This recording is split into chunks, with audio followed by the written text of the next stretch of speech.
L'autoplastie est une intervention qui a pour objectif de remodeler le pavillon de l'oreille afin de corriger une particularité anatomique que l'on appelle communément oreille décollée. Cette intervention concerne principalement les enfants qui peuvent bénéficier de ce geste à partir de l'âge de 7 ans dès lors qu'ils en affirment le désir. Comment se déroule l'intervention ? L'intervention se déroule sous anesthésie générale, mais une anesthésie locale peut aussi être proposée.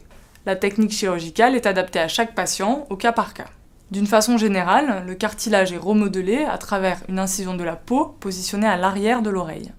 Puis des fils de suture sont utilisés pour maintenir l'ensemble des structures dans la position désirée. Quelles sont les suites opératoires ? Les suites opératoires sont simples et autorisent généralement un retour au domicile le jour même. Après l'intervention, un pansement de conformation est mis en place et doit être maintenu par un système de contention élastique afin de guider la cicatrisation. La durée de cette contention est variable et sera précisée par le chirurgien. Quels sont les risques de l'intervention ?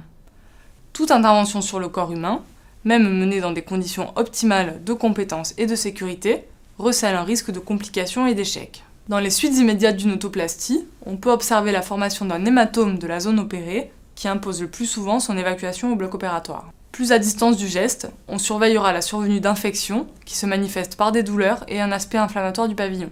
Ces infections sont rares, mais imposent la mise en route d'un traitement antibiotique efficace afin de prévenir l'atteinte du cartilage dont les conséquences peuvent être importantes sur le plan esthétique. Enfin, il faut noter que le pavillon de l'oreille reste souvent sensible pendant plusieurs semaines.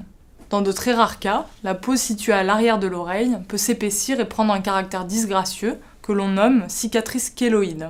Si le résultat esthétique est le plus souvent satisfaisant, des imperfections peuvent être constatées dans les suites immédiates ou plus à distance. Il peut s'agir d'irrégularités, d'asymétries, de reliefs trop saillants ou bien encore de fils palpables sous la peau.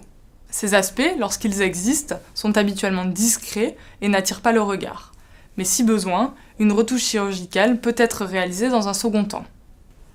L'autoplastie est une intervention chirurgicale parfaitement codifiée et désormais très bien maîtrisée.